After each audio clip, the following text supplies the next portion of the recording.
I'm so grateful and I give thanks to Aunty Hanui. She's my gardening idol and queen. Auntie's garden and the work that Auntie does is absolutely amazing. Auntie is a real taonga. She shares so much with her community. It's for her marae, her papakainga, but for our whole community, it's for everybody. I think it's an amazing resource. We're really lucky. You know, like most plants, they tell you if it's the wrong time and to plant or it's getting late. 76-year-old Hanui Lawrence is a passionate gardener. She spends her days tending her community garden in Hastings and sharing her knowledge with others. Today, she's holding a Kumara planting workshop.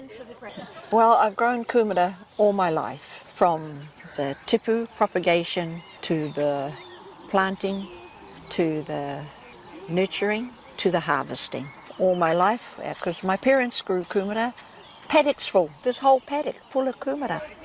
And we used to, that was our living. So, but kumara, well, is my passion. So I concentrate on growing that every year because people don't grow it anymore. Don't grow it in big quantities, just little quantities. And it's such a good kai that we should grow it. Easy to grow, no fuss, no bother. You just plant them, leave them. Among the fans of Auntie's garden are children from the neighborhood. So we learned how to plant so we dig a hole first and then we grab the seeds. Then we put the seeds inside the hole. Well, like the right way to plant them, how much water to put, how you bend them in a J shape, and how to cover them after the water's soaked in. Exploring all the plants, looking at all the plants. And plenty have been to a number of her workshops. This is my second kumara wānanga, so I came to learn about harvesting kumara in March, and I will keep coming to learn the process of the kumara, and I can take that back to our kindergarten, take it to my home, take it to our marae, so it's great. I met Auntie and visited the garden, so that would have been about, maybe 10 years ago.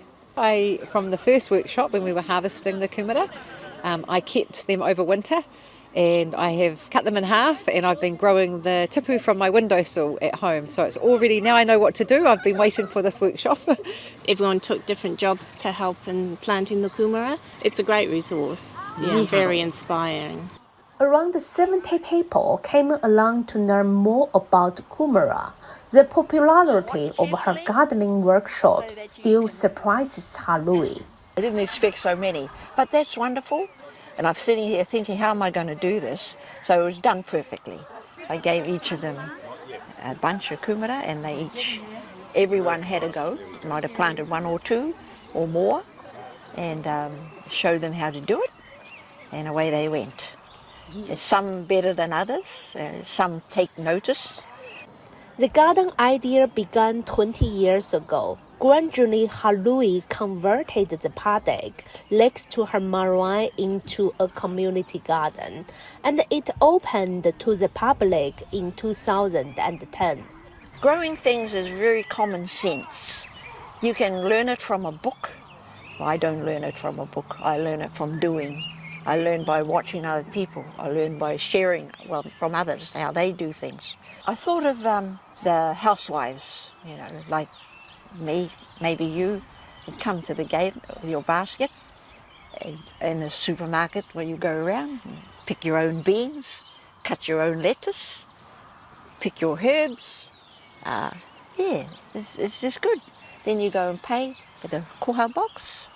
There is plenty of fresh produce on offer and no set prices. Could be anything, 10 cents, $10 or whatever. For any people that think, gee, a lot of work going here, somebody does this, I'll give a little extra. And that's how I want people to think, of value. I've been here before and you just come in and you only take what you need and you pay, so you can, if you're short today, then you can come to Auntie's garden and just get what you need for today's meal, so I like that.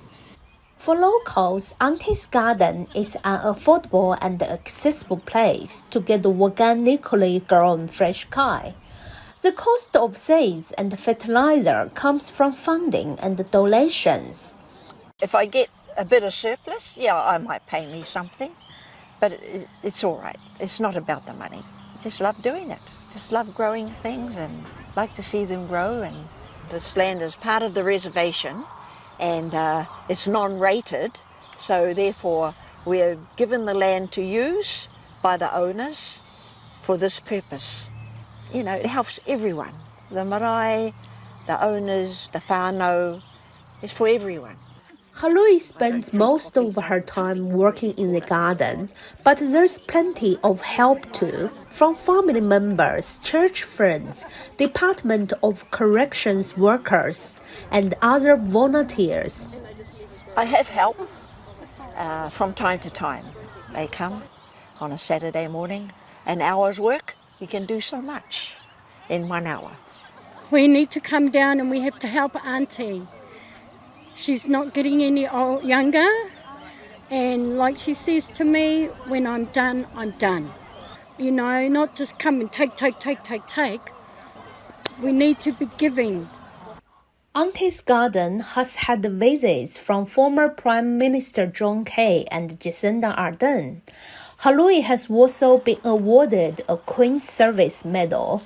But one day she will need to retire, and she expects then her legacy will come to an end.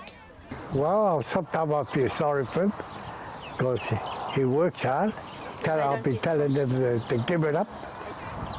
So it might be one day he might give it up. There's no succession plan. I do not have a succession plan because there's nobody to succeed to it. There's nobody with the same passion, and you've got to have passion. If somebody came in to do it, they probably want to be paid. That'll be it. It'll be history. It'll go back to the owners, and who knows, they might build houses on here, papakainga houses. Why not? We all got families, so that'll be that. So it will be missed, it will be lost, but that's all right. Japan Local Focus.